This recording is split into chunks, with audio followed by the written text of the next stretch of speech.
experience from practice to games to the preparation to being on the road recruiting to being in airports to being in hotels. The Block O is real. And you're talking about a national, worldwide brand.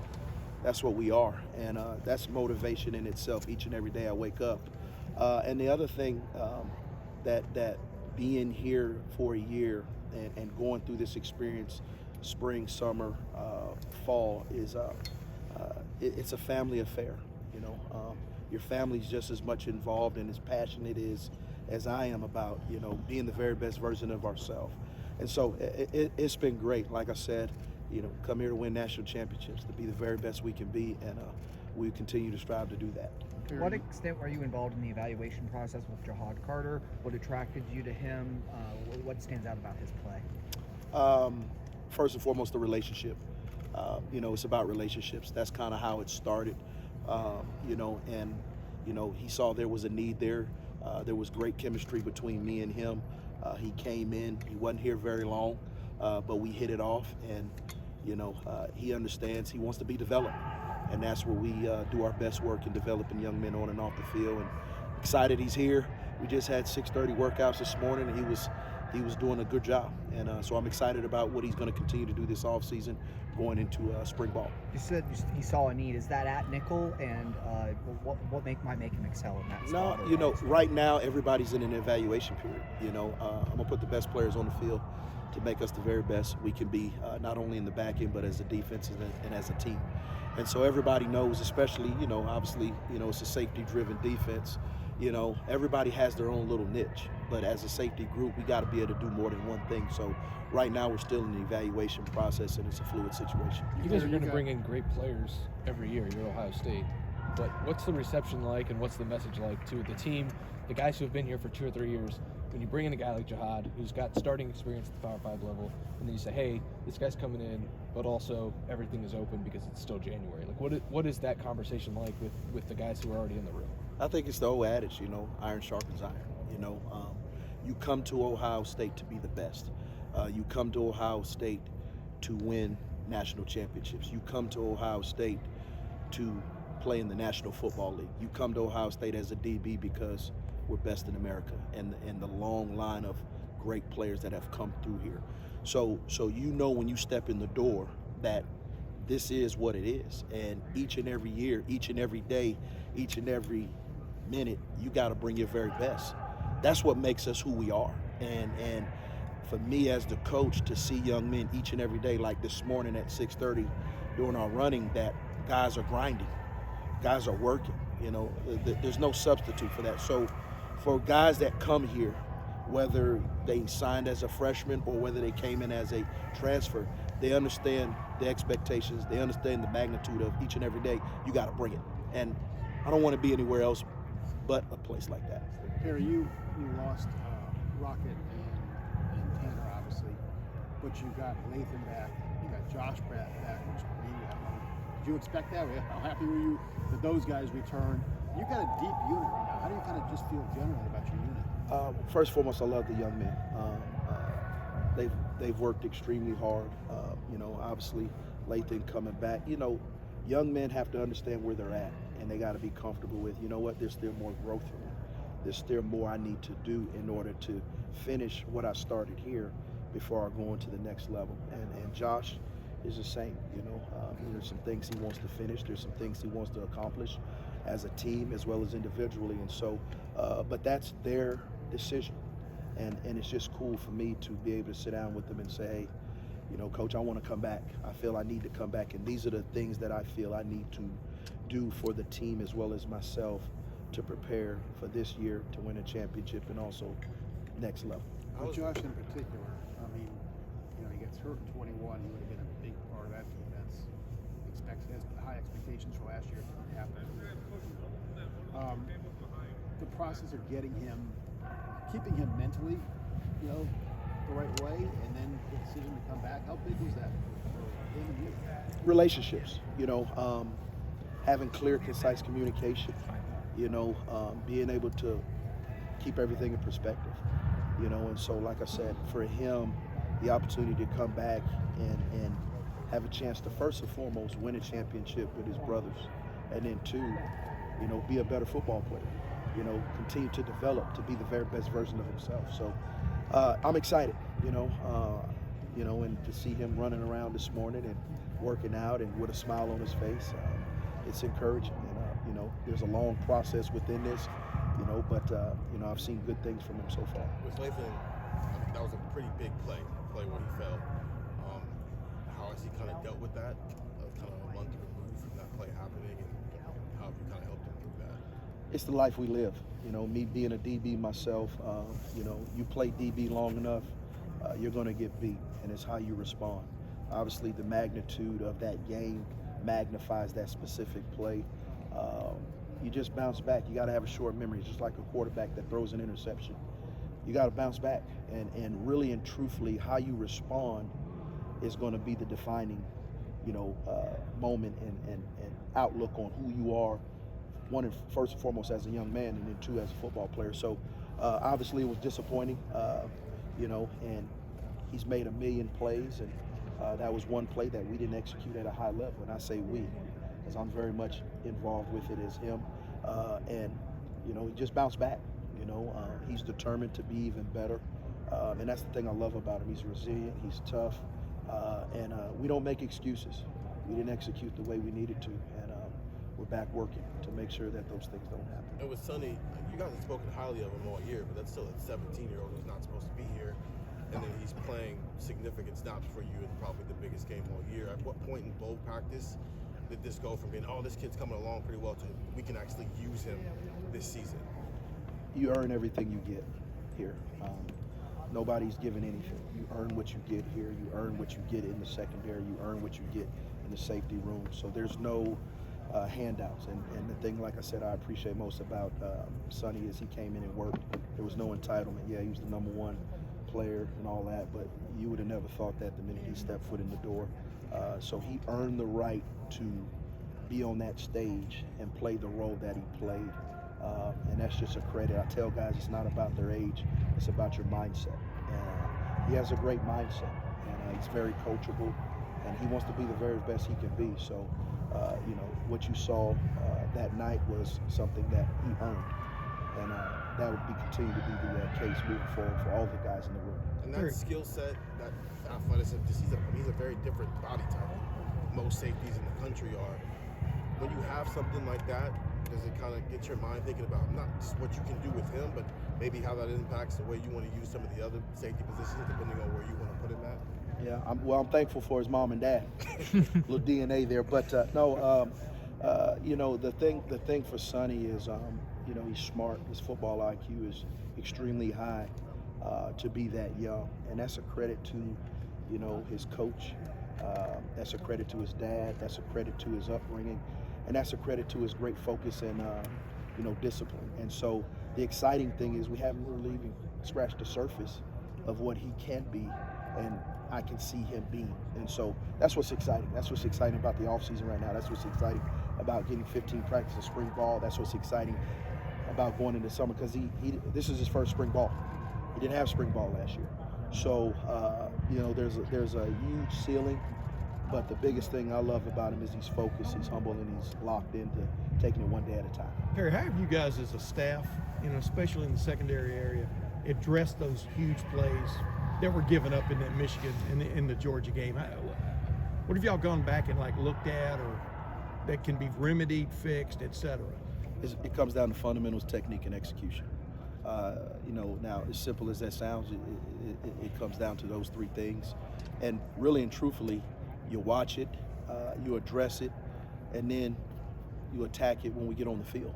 Yeah. And you put them in those very positions the best we can to make sure those things don't happen again. But at the end of the day, probably the most frustrating thing, it came down to those three things.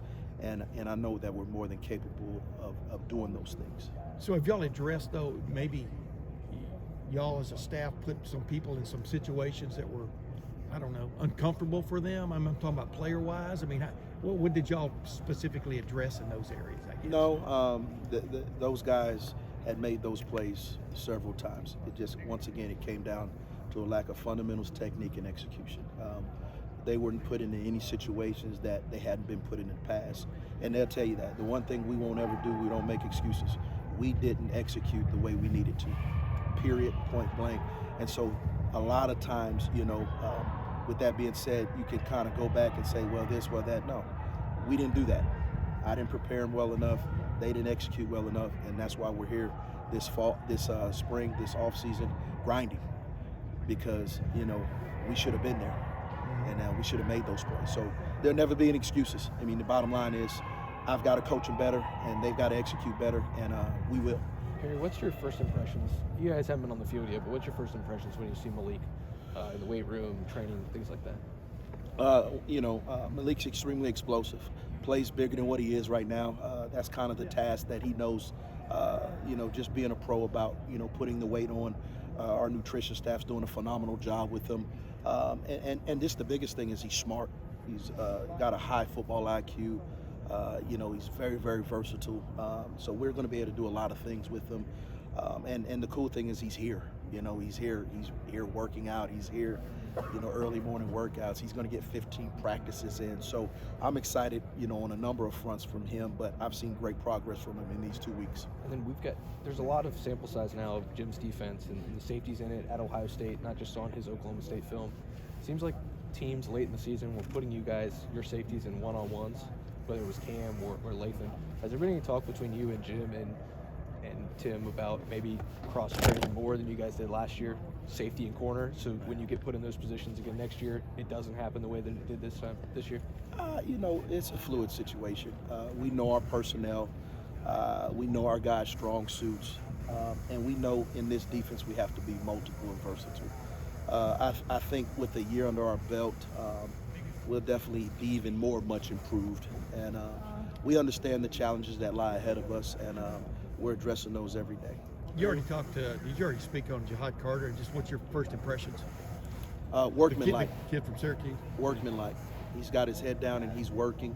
Once again, he came here because he wanted to be developed to be the very best. He understands the task that's at hand. It's competition. And the old adage, iron sharpens iron. And so far he's done a great job. He's just put his head down and worked, and that's all I ask. And he came here for a reason. He came here, one, to be the very best he can be, two, to win, a championship, and to put himself in the very best position he can going on to the next level.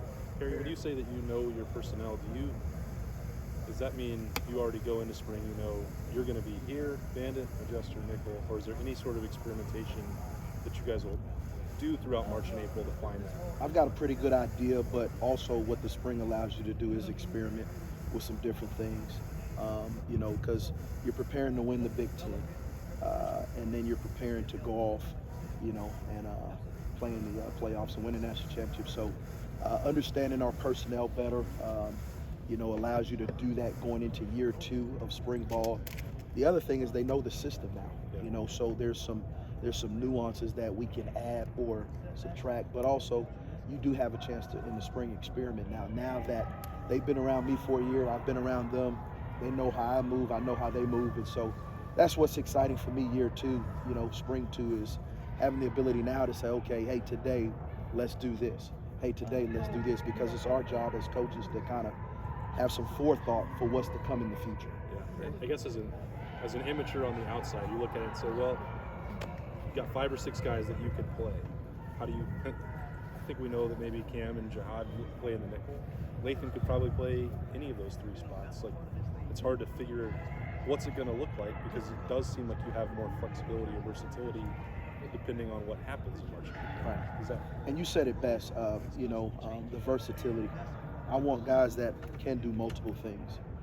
So we can keep the offense. We can keep, who's trying to scout us off balance.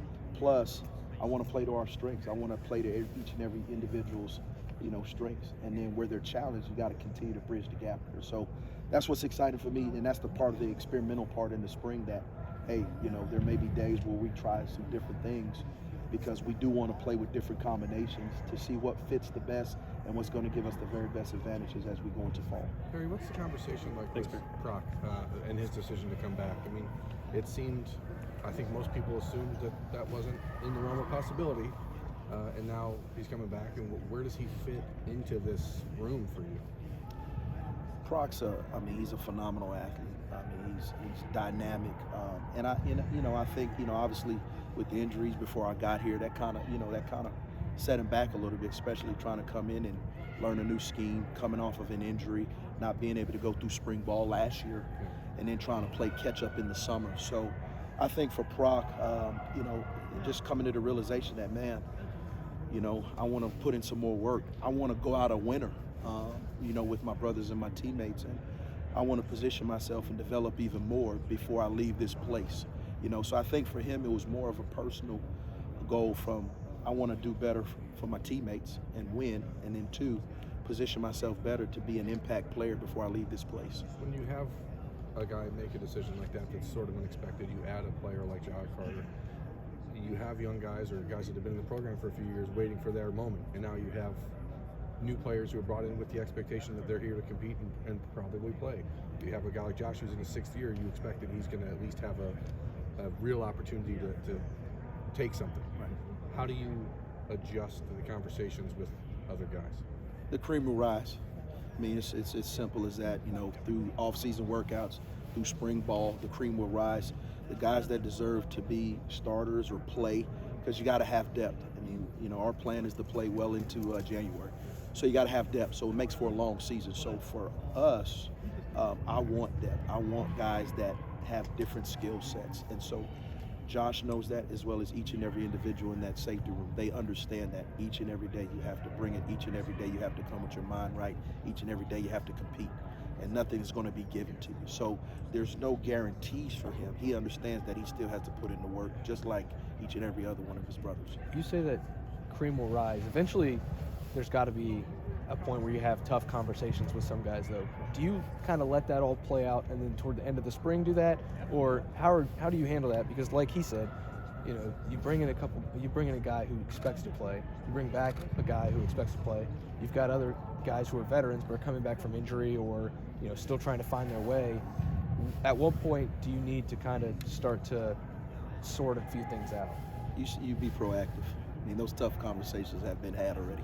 So everybody understands exactly where they're at. Everybody understands exactly what's expected of them individually and expected of them in the room. So it makes the transition, the process going in the off season, the process going into spring ball a lot easier and more flow because we have clear and concise and direct conversations ahead of time. And so that's the way I like it. That's the way our room is. It's open. And so I don't foresee there being any issues. Everybody understands exactly what's in front of them. Now it's time to go get it. As a coach, philosophically, how challenging is it to not just look at guys like Josh and Kai and Sonny and say, those guys got to be out there because they're freaks among freaks, right? But then there's the other part of the game where you have to balance how smart is he playing, how controlled is he playing. How do you balance what you see as the likely the top athletes you can put out there versus the best player? It's just a process of understanding who they are from a mental standpoint, who they are from a physical standpoint. What are we going to ask them to do, and where do they fit in the matrix of our defense as we go into spring ball? And that's part of the experimenting in the spring, with some different things, some different combinations. The cool thing is we've got a ton of talent. We got a ton of guys that are hungry. We got a ton of guys that have an edge right now. And when those games like that happened on the 31st happen, that's what happens. Guys come back with a different mindset, a different hunger, understanding that, okay, it's not cool to just be right there.